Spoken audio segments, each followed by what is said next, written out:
Okay, well, computer says we're live. Let's check it out. I have to check the audio while you gaze upon these hefty milkers. I think I did Angela White.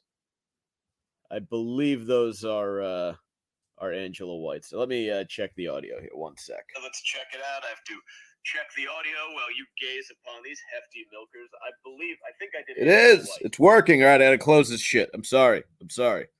Went with Angela White's tits this week for our big tits to start the show. Because I saw her. She must have been at Exotica Chicago, and they were just pictures abounding of Angela White on Twitter this week, and she really does. I have to think she has the best tits in porn right now. But that is neither here nor there. The big tits always on the screen to begin Sacktap Live while I check the audio, because we have had some audio issues in the past where I've looked like a complete ass, either because of a muted microphone or some sort of fucking reverb. So I try to check on that. You look at the tits while I do that. And they're also a reminder to tell your friends, if you have friends who like tits, that every Friday night at 8 p.m. we're here. YouTube, you just search Sacktap Live and follow Mike Montone. And Facebook, facebook.com/The Savage Crew. We do this live stream, and we start and end with a big set of tits every week. And I think that's a pretty good deal to offer you, a free show. And even if the show sucks, you still get to see big tits to begin and end the show. I think that's a fair shake for the audience there. And of course, the other social media platforms, you can follow me, Twitter at Mike Montone, Instagram at Gary_Moyler, Moyler. Those are all of them, right? And the podcast is available. This comes out as an audio podcast. For some reason, there are people who don't like big tits. I don't know what that's about. I think everyone can enjoy a nice set of cans. But if you don't like big tits, you just want to listen to the audio version of the podcast, the audio version, the Savage Sacktap, is available all over the goddamn place. Pretty much wherever podcasts are available. So that's what we do when the big tits are on the screen. I know we have some new followers this week, some fresh listeners. So welcome. This is how we start every show here, is with a nice set of jugs. And what do you say we get to it? We will not be talking about babies being cut from the womb, but we will look into an unnecessary Times Square stabbing. Nevertheless, when you do it live, there's always a chance that the show will turn into a total abortion. Keep watching to find out. It's a fresh episode of the Savage Sacktap, and it starts right now. You're listening to the Savage Sacktap. It's not a podcast, it's not a half-cast, it's just a quick shot to the balls to help you finish off the week. We're cutting through the bullshit, filling your Friday with rage-fueled logic, and cracking a few jokes along the way. So grab a bag of frozen peas. There's a Savage Sacktap coming your way. Smooth, lascivious, salacious, outrageous. Unfortunately, of course, when the show begins, the big tits must go away. We are going to need some of that space on screen, so if you'll give me a moment, I will remove those jugs for the time being, but I promise they will be back in just about an hour or so, maybe a little more, maybe a little less, depending on how we go along. Good evening. Happy Friday night. I am Mike Montone. This is the Savage Sacktap. I apologize for the shitty lighting last week. I want to put that out there. I was looking back at the video and I was clipping it up to put on YouTube, like little smaller clips for people who don't want to watch me run my fucking mouth for an hour at a time. They want to maybe just enjoy a nice 10-minute chunk. And I noticed that it was very red. At night, I put on a lot of red light because it's good. It's a good way to kind of get to sleep. And I must have left all the red on. So the kind of filter was it was a very red scene. Not good, not visually pleasing. I mean, not that I'm always the most visually pleasing, but I think, I mean, I do have a strong jaw and broad shoulders, so pretty good, minus the whole, the thing.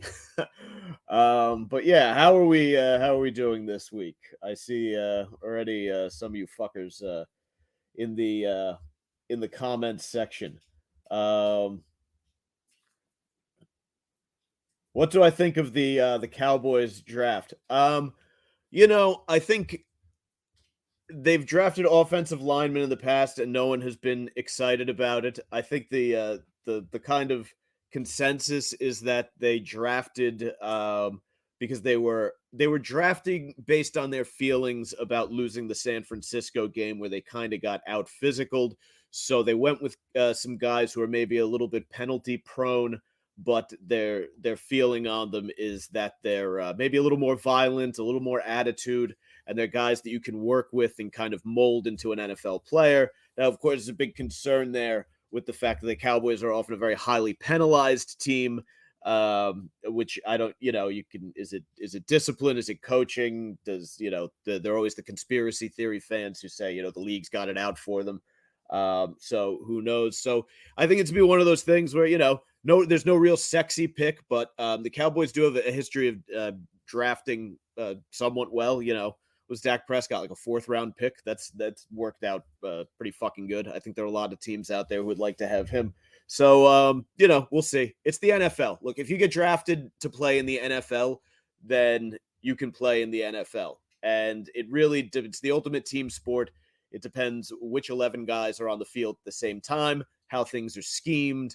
Then there's all the other factors, injuries. You're always going to have guys getting arrested, suspended. So what every roster looks like come December when things matter, we'll see. A little shit. Wide receiver is kind of like the big question mark for me with this team right now. The whole trading Amari Cooper and not really doing anything to replace him thing does not sit incredibly well. Who else is here? Nighttime Cocker. Yes, big thanks to Troy for shouting it out. I haven't been I just came aboard the show. I never really promoted it because I didn't want to make it seem like doing my own podcast was a priority versus the very big, much more important show that I work for. But it was nice of Troy, and nice of that Representative Cawthorn to rub his balls on his friend's face and get the whole ball kind of rolling towards that. But yeah, good to have some people who came about via that mention here tonight. Yes, I'm sorry, Thomas Hager. The lighting was terrible. Suck a dick. I apologized. It's over. Yeah. All right. Anyway, who else we have out here? I should poach hot dog from Sam. I think it would become more like a game of hot potato, to be totally honest. We would just be throwing hot dog back and forth because no one would want to deal with him. You don't want to deal with hot dog. He's a fucking, he gives people fucking non-fungible fucking artwork for Christmas. No one wants that on their fucking team. It's addition by subtraction. But I'm sure he would like to be in a tug of war between two men. Anyway, how about them Mets, Michael Weiss? Anyway, let's get started. Speaking of the Mets, the New York Mets, what do you say we get into the latest from the just absolute shithole city of New York? Where's the media? There it is. Dave and Buster's eat, drink, play, get stabbed to death over by the prize exchange area. Man fatally stabbed in Times Square. Dave and Buster's, career criminal in custody. A 39-year-old man was stabbed to death at Dave & Buster's in Times Square in a fight over a prize late Saturday, and a career criminal is now charged with his murder. Police sources said Jesse Armstrong, 41, who has nearly a dozen prior busts, allegedly stabbed Alan Stamford after the two got into a beef over a prize box around 10:45 p.m. Surveillance video allegedly showed that Stamford dropped the box he was trying to put back on the shelf, and it fell near Armstrong, who was with a woman and some children. Sources, this isn't funny. I shouldn't be laughing. Sources said Armstrong's relationship with the women and children is not known. Stamford then slugged Armstrong, who pulled out an object and stabbed the victim in the chest, mortally wounding him, sources said. They were in the prize redemption area and they got into a verbal dispute, one source told the Post. This is based on security video. I want to know how you get into the mental state where a trip to Dave & Buster's with a woman and some children ends in committing a homicide. Like, even if you were homicidal, I think wouldn't you be on your best behavior in front of a woman and the kids? Don't you at least tamp it down? Maybe it ends at the verbal dispute. Maybe you crack them across the face with like with an ashtray that you got for your prize ticket exchange. And maybe you don't go the full Monty and fucking run him through with an object. Stabbing someone to death is one of the most intimate ways to kill someone. Like so in the Marine Corps, one of the things we do is we study like violence, because that's ultimately what the Marine Corps is an organization that goes out and conducts violence on the government's behalf.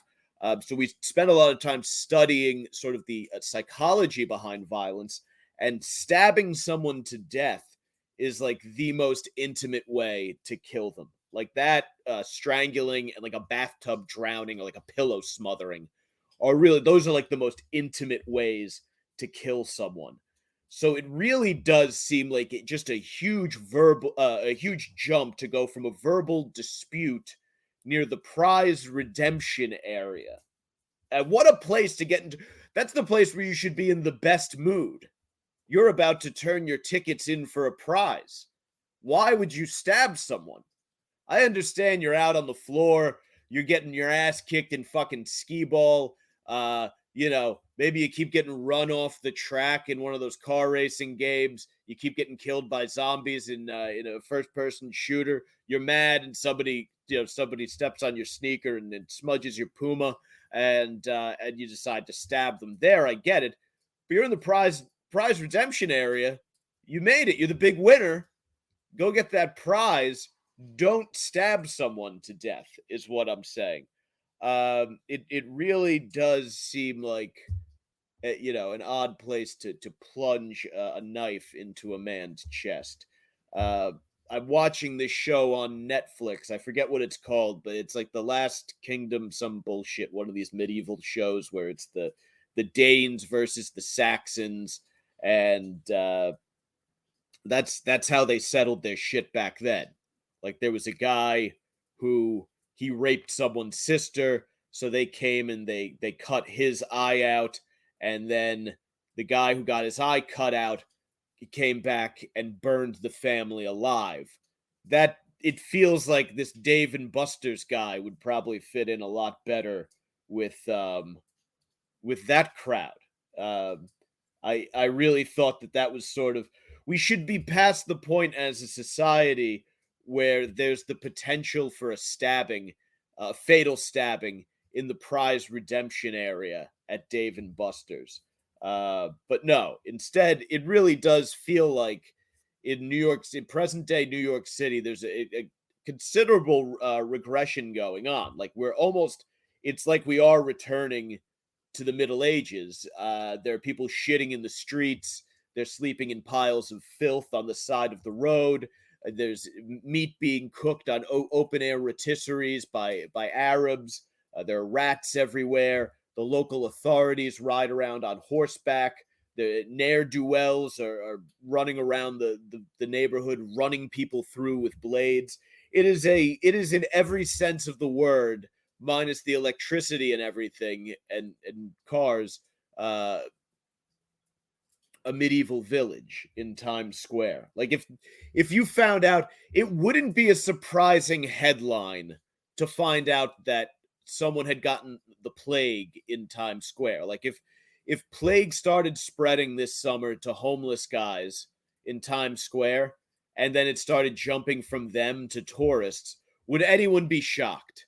Like I don't think that would be like the biggest leap. I hope that it doesn't happen. I don't expect it to happen.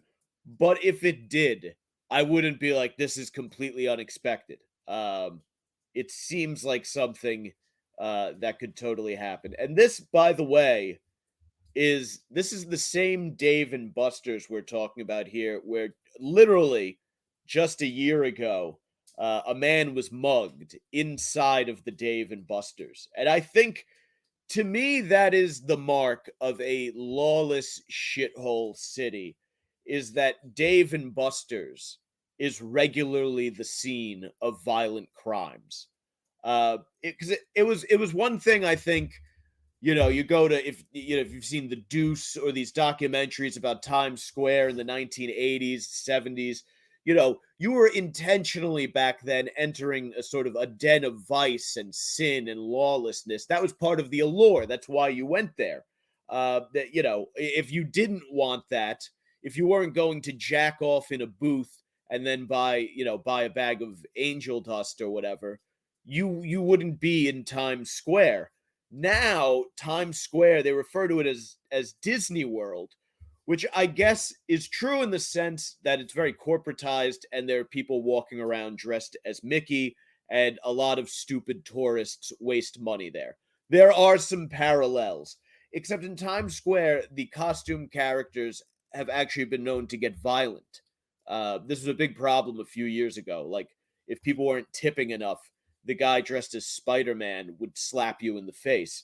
But as fucked up of a place as Times Square was back in what they call the bad old days, I think it's even more fucked up that there's plenty of violent crime going on now, and it's being pitched as a family destination. Like, why would you? Who the fuck brings their kids to a place where stabbings abound? Like, stabbed to death in the prize redemption area at Dave and Buster's is not a sentence that should appear in anybody's obituary. And I'm obviously, I'm a libertarian, so I'm not, calling for a police state, but I just feel like that is a reasonable point to kind of draw a line in the sand. You should be able to visit an arcade and turn your tickets in for a prize without worrying if you're going to be held up or butchered like a fatted calf at a medieval jousting tournament. I think we could, probably come to a good consensus on that.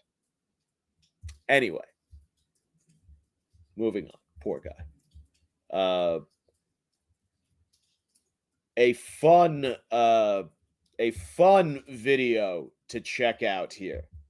I really like this video. I watched this several times and was absolutely delighted.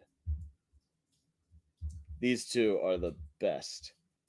I'm not saying we necessarily align politically, but these two are a lot of fun. There's this viral video of this couple freaking out on a JetBlue flight, and we will watch it because it's fucking hilarious.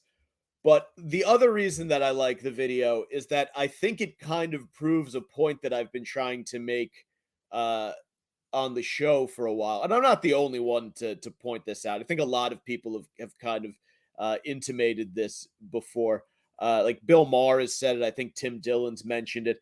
That while both ends of the political spectrum are absolutely batshit crazy, you can at least look at the right and say that they kind of seem like they might be a lot of fun to hang out with.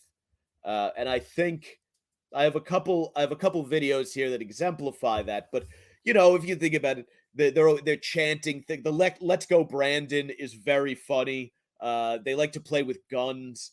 They sun their ball sacks and eat steak to increase testosterone. who's that fucking the Liberty University guy who he was jacking off while his wife was fucking the pool boy. They're having all sorts of that kind of fun. Their political party is filled with these kind of slutty housewife chicks. Like Marjorie Taylor Greene was banging everybody at her CrossFit gym, including some sort of fucking the guy was like a tantric sex instructor who also taught like sword fighting. So they're fun. Like you're like, all right, we could if we leave politics out of this, maybe you're a good time to hang out with. And then you go on the other side and you look at the libs, and it's just like a bunch of assholes dyeing their hair purple. They're going vegan. You can't even eat a fucking burger. They're grooming children. That's not fun. No one wants to do that. So I did want to enter into evidence this video of the MAGA couple on the plane. Son of a bitch. What happened? I probably have to refresh. It's been open for a while.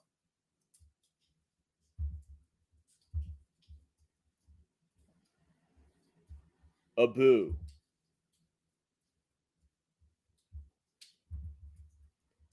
Now I have to reopen the goddamn thing. Don't I look like an asshole? This is, if you're new to the show, this is far from the worst technical difficulty we've ever had. So I don't feel incredibly bad about it. That's why you see me do that fucking audio test at the beginning of the show. So what happened? This thing just shitted out? Okay. I'll Google these cunts. Give me a sec.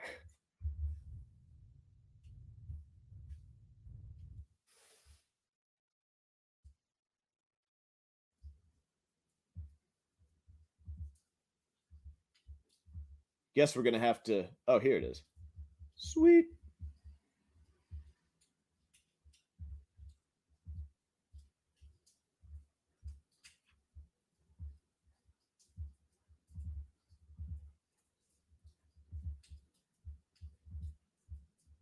I found it. Let me share it with you fine folks.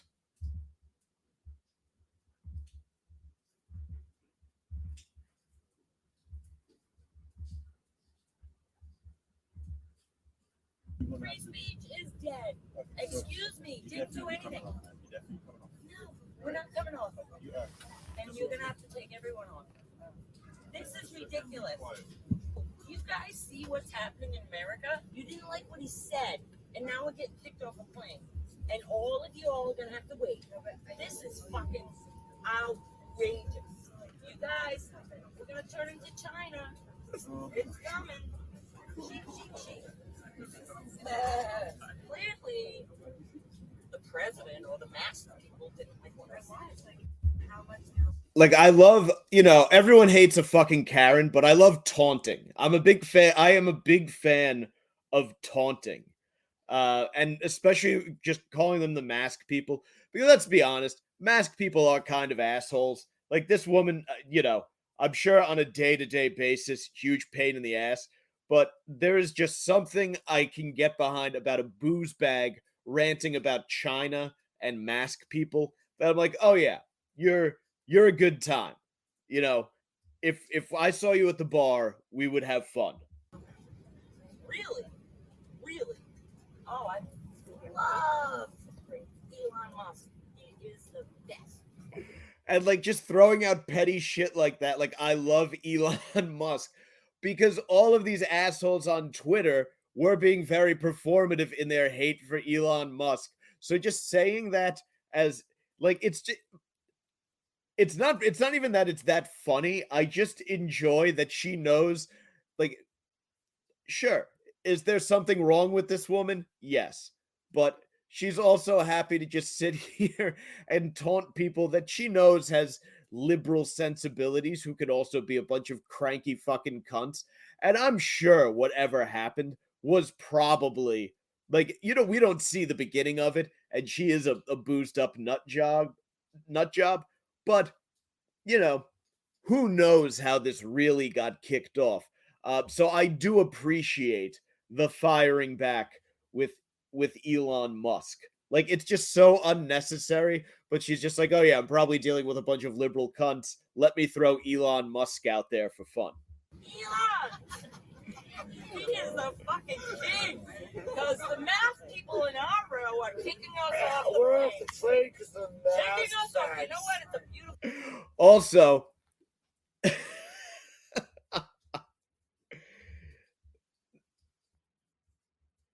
I want to get on record here. I do not support homophobia.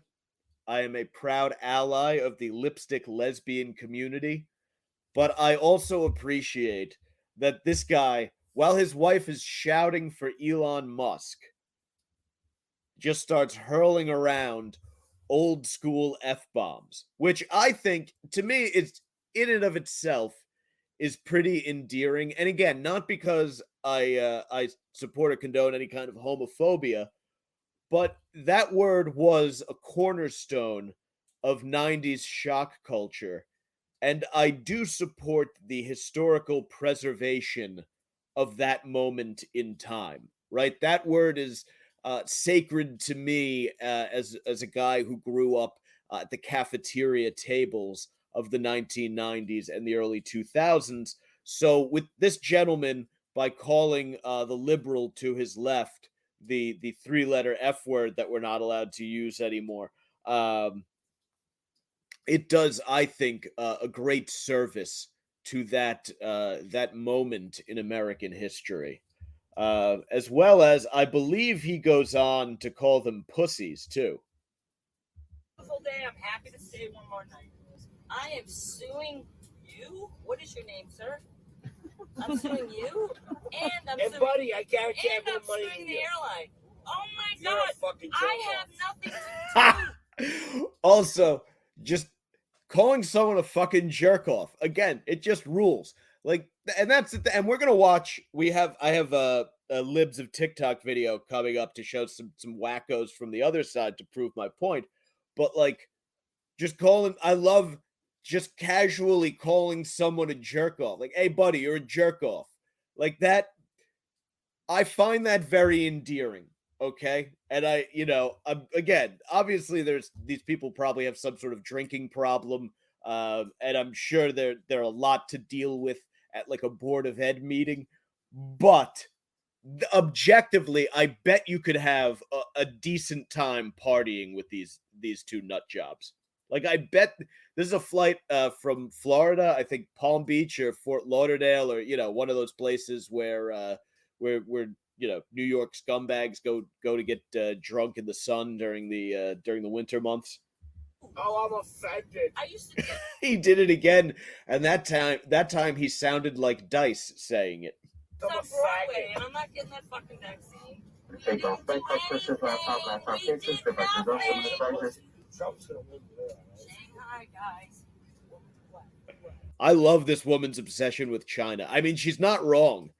It is pretty bad over there, and the rest of the world did employ the COVID lockdown tactics of the communist Chinese government. So she, as insane as this woman is, and I paused at the perfect moment to show, I mean, this, you can now imagine what her face looks like when she's going down on this gentleman's cock, if she can find it underneath his stomach. But yeah, she's a little nuts, but she makes, at least that's a valid, I thought. Yeah, I'm feeling you. Because you're the reason we're getting kicked off. I like it. Now you think so, faggot. He's not even using the 3-letter variation. He's going the full 6, which I really appreciate. This gentleman is from a different time and place in America. I'm assuming Long Island, the 1960s. I love it. Let's go. I'm gonna everyone because it was free speech.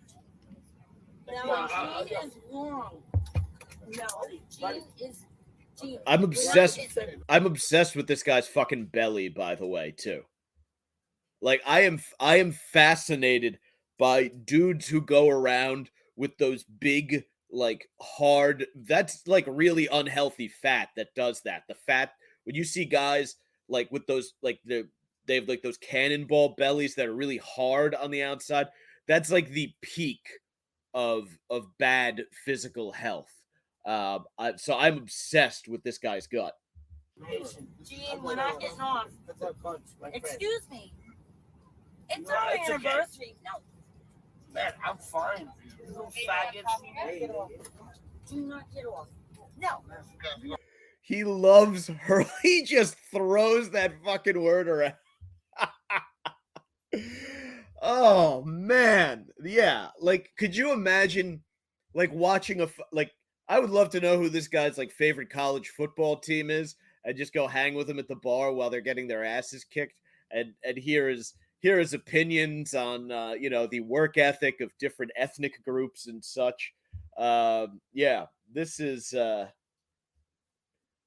tremendous. No. You fucking tell me why now. I'm a tired FBI. I know my rights. The customers on the aircraft was not cooperating. We're going to have to get everyone off the aircraft and then reboard as soon as the sheriff gets here. We do apologize. We try to negotiate with the customer, but it doesn't seem to be working. So we're going to have to take You out your mind. What did we do? I am out of my mind. Can you tell me what we did? Listen, you gotta get off the plane because we're Trump supporters. Seriously, I really think that's what it is. Don't do that. Don't Do that. That's the thing. You hear the guy say, "Don't do that. Don't do that." Like, you realize that these people are fucking nuts, but also you hear that guy's voice and you're like, "Oh yeah, I get why he was using that word."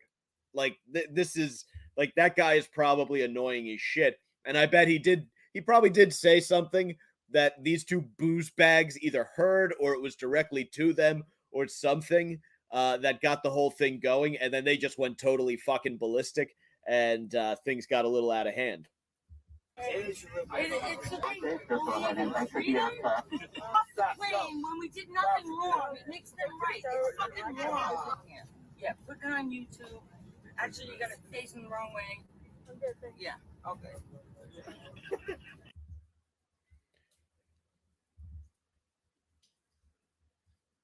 I mean,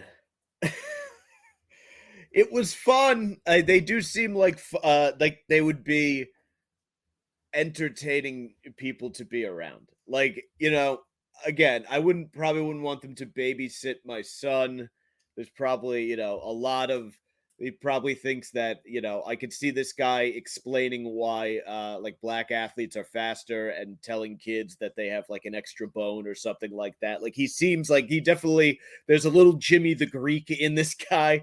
And his wife is, she reminds me of that Tina MAGA chick who's always on Twitter making those videos on the way to the gym with the fucking veins pulsing out of her neck, where she's just screaming about Trump and calling people pussies. But again, there is something endearing about someone who calls someone a fucking pussy.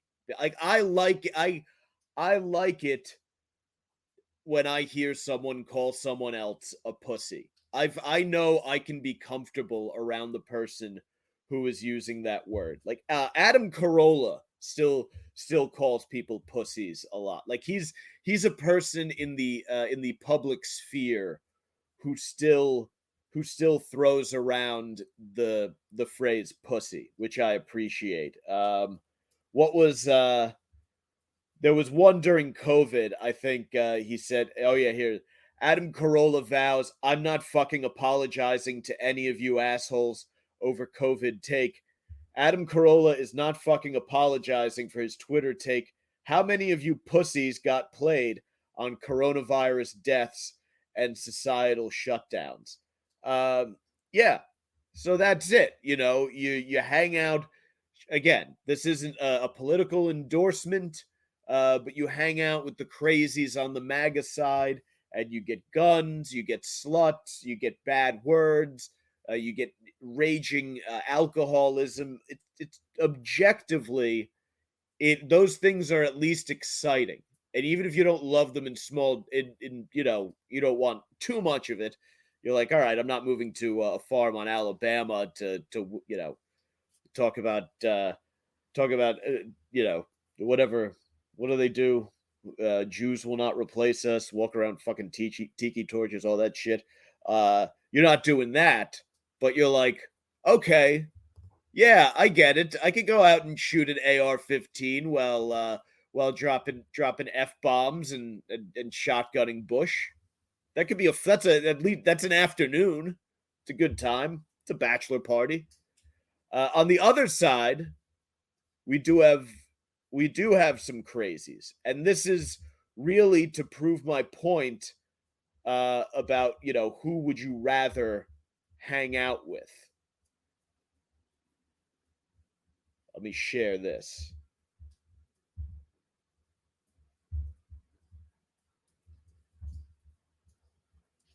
This fucking guy. Gynecologist appointment today to get an. I'm sorry, I had that. It was queued up about a second.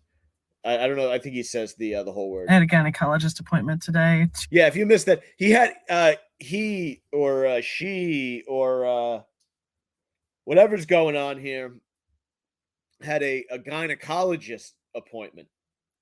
Now, I guess this is a male to female transitioning, a trans woman. But I mean, if we're looking at the physical makeup here, there is no mistaking the effects of at least a low level of testosterone. Anyway, what's going on here? To get an Nexplanon implant in my arm. Nexplanon is birth control, by the way, if you were curious as to what that is. Birth control. And which is birth control, by the way. Okay. And my gynecologist is usually pretty respectful. I've only had 2 appointments, but she's respected me as a trans person. Well, today, as I was checking out for my appointment, I was standing right there in front of her, and she starts talking to the woman that's the nurse that's checking me out, and she misgendered me right in front of me. I didn't say anything because. Okay.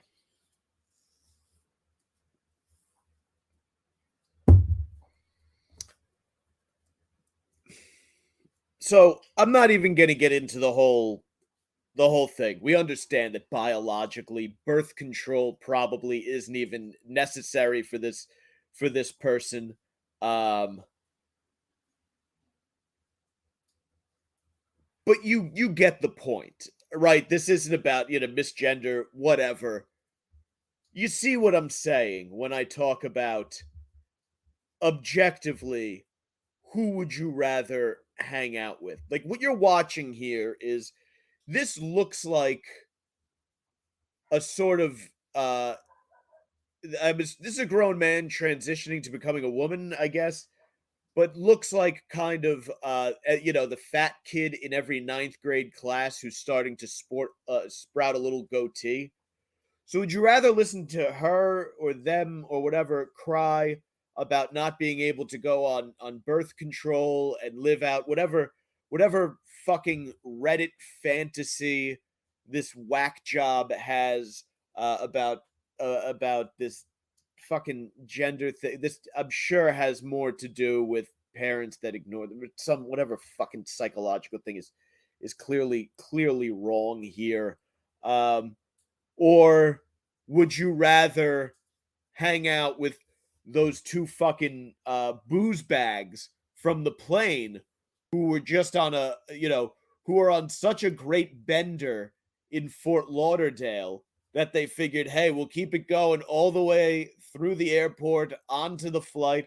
We are gonna get hammered. We are gonna fucking we're gonna use words that you're not allowed to use in public anymore because of free speech. We're gonna tell these masked homos how we really feel. I mean, they're having a good time, right? If you ran into either of these people, I don't know where you would run into this woman. I don't know, like a poetry slam or something like that about, Roe versus Wade, or a fucking, burning down a federal courthouse or something like that. But that, or you run into the JetBlue couple at a beachfront bar and they're getting shithoused. She's waving her disgusting leathery tits in your face. screaming about the Jews controlling Hollywood. They're paying for the tequila shots. I mean, it's just not even close. It's not even close. So politics aside, I think this video is a big win for the MAGA contingent, at least in the battle of who would be more fun to hang out with. Anyway, we talked a little football at the top of the show, and we will talk a little bit more in a second. Dyke Bichetti, excellent. Thomas Hager, excellent.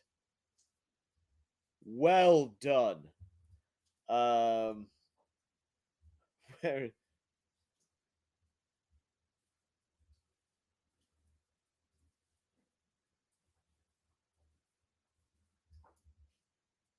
No, Thomas, no dead air. We did have a little video kerfuffle. Anyway.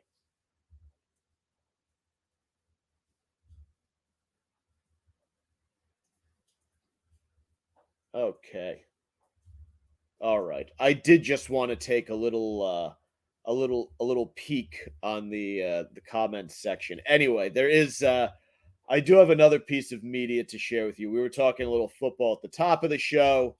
We'll wrap up with a little we wrap up with big tits, but we'll wrap up with some football stuff today. Bart Scott explains why his Ravens teams needed at least 2 felons. I absolutely love this. After the Packers made their second first-round pick in the 2022 draft, Bart Scott provided a candid explanation about how the early aughts Ravens assembled criminals on their roster as an apparent strategic maneuver. The Packers selected Devontae Wyatt, a defensive tackle out of Georgia, with the 28th overall pick in the draft. In 2020, Wyatt was charged with misdemeanor criminal trespass after having an argument with a woman he lived with on and off. He allegedly kicked her door multiple times from the hallway, damaging the door and forcing it open, per UGA police. The charges were dismissed several months later. Scott, reacting on ESPN Radio's live draft coverage, loved the pick, and we'll give it a listen. We got it here. They need to get tough up the middle, and I know Wyatt may have some type of off the field issues, but you have to be able to get some tough guys, and everybody can't be choir boys. You know, when I was with the Ravens, we had to make sure that we had at least 2 people on the team with a couple felonies just to make sure our street cred was right when we had to go into these back alleys and have some of these dog fights. Sometimes you got to have some people that's not no choir boys. That's why you have a strong locker room to hold them in check. Yeah, I mean, you gotta be careful with the felonies. I understand. The funniest sign I've ever seen in my life was 52 plus 31 equals 10 to 20. It was Ray Lewis plus Jamal Lewis equals 10 to 20 in prison. So listen, you got to have some guys with Terrell Suggs beat a dude with a stop sign coming out of Arizona State. You know what I mean? You got to have a couple guys like that. We can clean them up. We can get them counseling, but you got to have a couple goons, and you definitely got to have some goo goblins, and you got to get a couple. Oh boy. All right, let's see what the Green Bay Packers. Oh man, she was ready to get the fuck out of. Oh boy, oh man. Let's see what the Green Bay Packers. So I don't disagree with him, to be totally honest. I do obviously. I have an issue with any guy who gets violent with a woman is a huge issue, and especially if you have NFL or Division I football strength, that just compounds it by a lot more. So yeah, I have a big problem with that. But I will say that his general theory of needing a few violent psychos on your team to be good in the NFL totally fucking checks out. And again, it's not an assessment of what types of people they may be, but I think from the perspective of winning a Super Bowl, I think to echo what he said, you do want some goons and some goon goblins. It's a violent game. And especially at the NFL level, it's the kind of a game that rewards the sort of blind fearlessness that is required to get into it out on the streets. Like if you beat somebody with a stop sign, you're probably prone to the kind of violence that is also useful on an NFL Sunday. I mean, it's a blood sport. Let's be honest. This is the NFL is a fucking blood sport. Like, just because you turn on the TV on Sunday and they're doing breast cancer awareness and everything's pink, and they have funny puppy commercials during the Super Bowl, and Lady Gaga performs at halftime. The NFL football is still an incredibly violent game.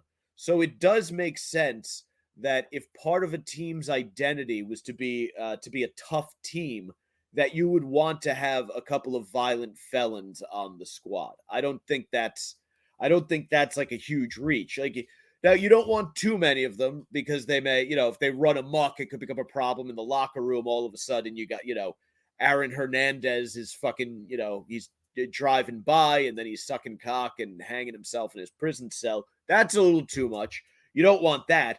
But you do kind of want a couple. You want a Ray Lewis. It does not hurt to have a Ray Lewis on the team, as long as there's also some strong leadership on the team to kind of keep them under control, mature them a little bit, and prevent them, like I said, from running amok. That I think you can be very successful.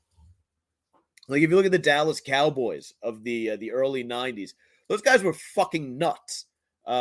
Charles Haley, I believe it was, once took a shit, wiped his ass with a newspaper, and then came back into a team meeting room and threw the shit-covered newspaper at a coach. I believe that was on Charles Haley's resume, if I remember from the book Boys Will Be Boys.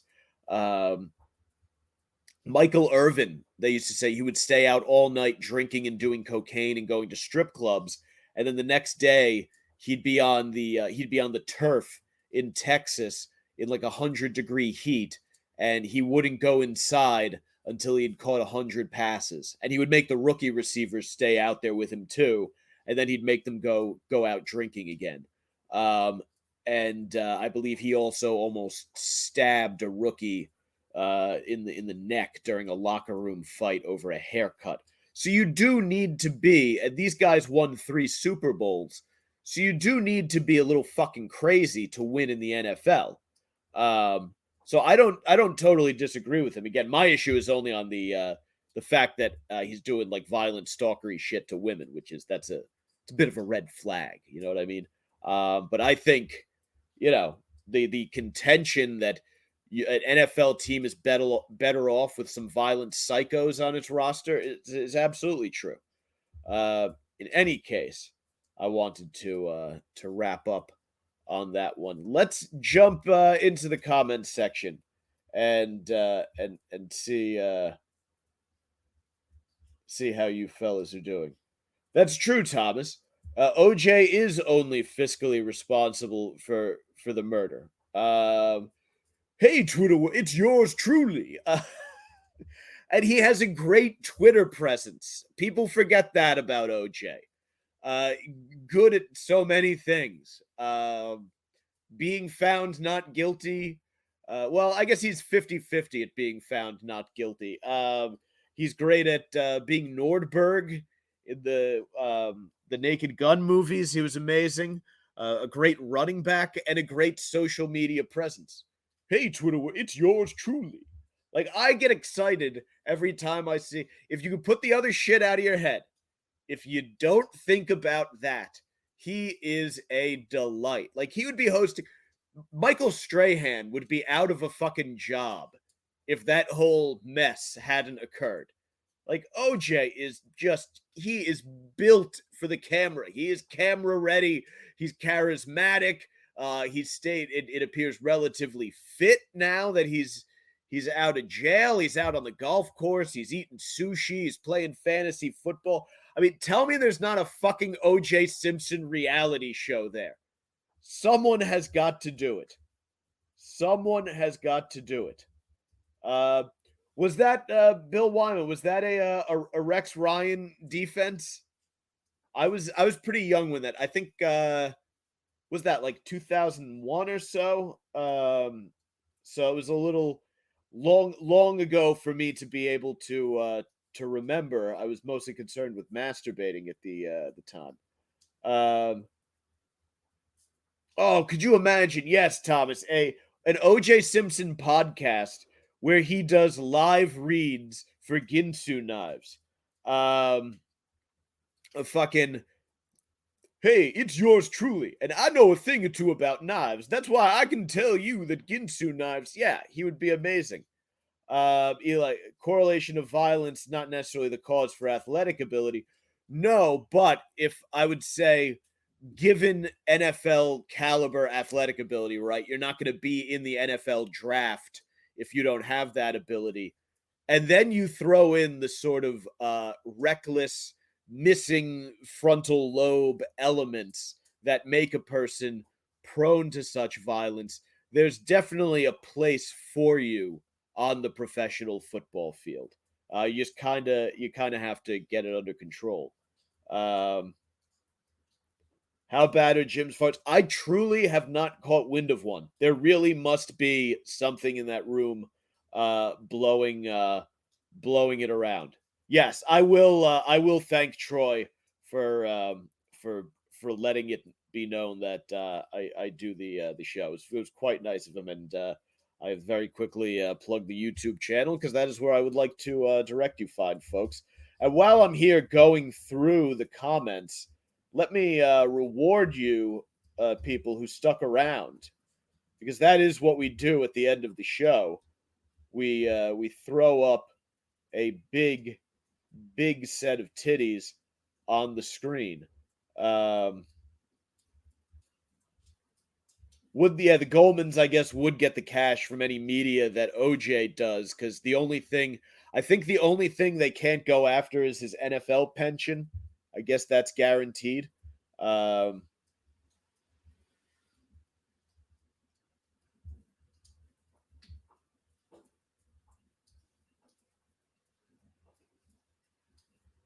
That's true. El Guso, he would. OJ, we would definitely have some nice, some live reads for gloves, maybe isotoners or heat holders. Yeah, very good. I think someone does need to do either an OJ podcast or a Hulu show or something. Maybe he can collab with the Goldmans. That way they can finally get paid back, for the thing, and we can get some more OJ, because I really do think that America secretly loves OJ.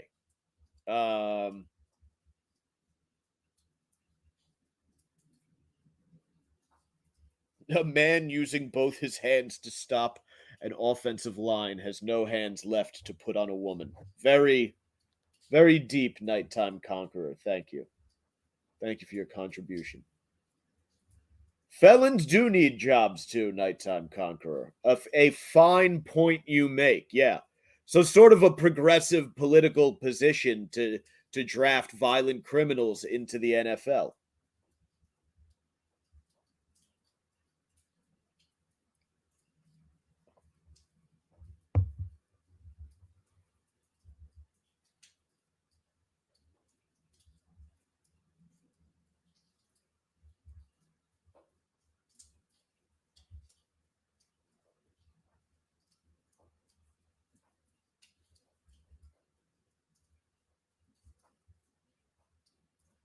I just read that Dyke Bichetti line again, and I'm really enjoying it. No, Hager, well done, well done. OJ cooking show.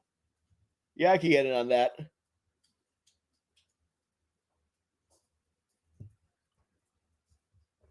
Anyway, I'm going to wrap things up because speaking of cooking, I do have a steak to get to, and it is Friday night, so I got to catch a little Bill Maher, smoke some marijuana. It's Cinco de Mayo week, so I am having a nice margarita to celebrate, because you guys know that in addition to loving big tits like the ones you see on the screen, I also love cultural appropriation, and what better way for a straight white male to appropriate Latinx culture than to drink a margarita, a white man made margarita, the weekend of Cinco de Mayo. So I will be doing that. But before I do, I will remind you to tell your friends, if they like big tits, this is the place to be. 8 p.m. Friday nights. We got big tits. We talk about the stories of the day. I fill you in on the latest from Times Square, my walks to and from the office. There's always, like a guy taking a shit or a fucking a naked homeless person or a drug deal or something exciting usually happens to report to you fine folks. And we all have a nice time. El Guso, I generally vape, but I love smoke. I like a nice blunt. I love smoking blunts. I have a lot of glass. Haven't really used it too much. Just it's a pain in the ass to constantly clean it. But I usually like my regular go-to is the vape. But yeah, come here. I am always a little bit cheaped up on these Friday nights, and we just talk about things. We have a nice time. We talk about things, and we look at big tits. That is a rack. That is Angela White's rack. I highly, if you are a porn fan, highly suggest you check out Miss Angela White's work. She is, as they say, a good egg. I am an Angela White fan. Bill, unfortunately, I am going to have to fix the eye sooner than later. Vision is very important to me, and it's beginning to become an impediment. So it requires a lot of medical tests and shit before you can get it done, though. So you have a little while before it's repaired. And we will have to rebrand Lazy Eyewitness News to Hot Motherfucker News. In any case, check out the social media pages, YouTube, Mike Montone, or Sacktap Live. You find it either one. Facebook.com/The Savage Crew, Twitter @Mike Montone, Instagram @Gary_Moiler, and the Savage Sacktap is the audio version of the show. You can catch wherever podcasts are downloaded. Eli, to close things out, yes, I do enjoy a nice edible. Love a gummy. I will catch you guys next week. Have a lovely weekend, motherfuckers.